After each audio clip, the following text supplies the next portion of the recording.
The world was hushed that morning as a soft snowfall blanketed the garden in white, smoothing over every bump and leaf until it looked like the whole world had paused to take a breath.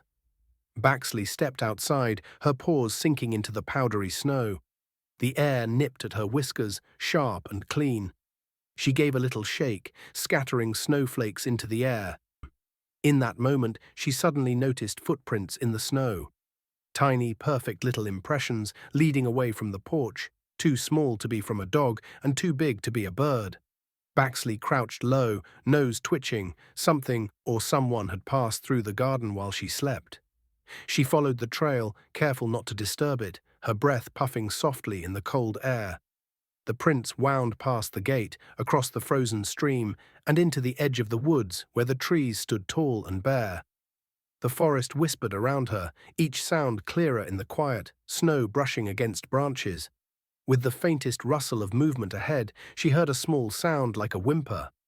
Her ears lifted as she followed the noise and found a hollow beneath a tangle of roots, where a tiny fox cub lay curled against the cold earth. Its fur was dusted with frost as it lay there trembling in the cold. Baxley stopped a little way off, her heart pulling tight. At that moment, the cub suddenly looked up, its eyes wide and lost. It didn't move, only watched her, uncertain.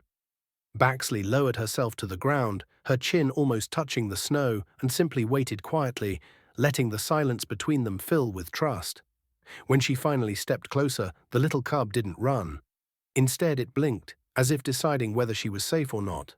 Gently, Baxley nosed a blanket she had been carrying and pushed it toward the little cub, wrapping it with a careful paw. The walk home that night was slow. Snow fell heavier now, cloaking the world in white. Baxley kept the little cub close as they made a path through the drifts.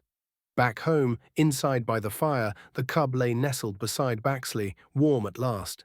Its breathing steadied, soft and even. Baxley rested her head beside it, her eyes heavy. Outside, the footprints they'd made were already fading under fresh snow, and by morning they would be gone. But what they'd both found together that night would remain for the rest of their lives. A quiet courage, a spark of kindness, and the beginning of something that felt a lot like friendship.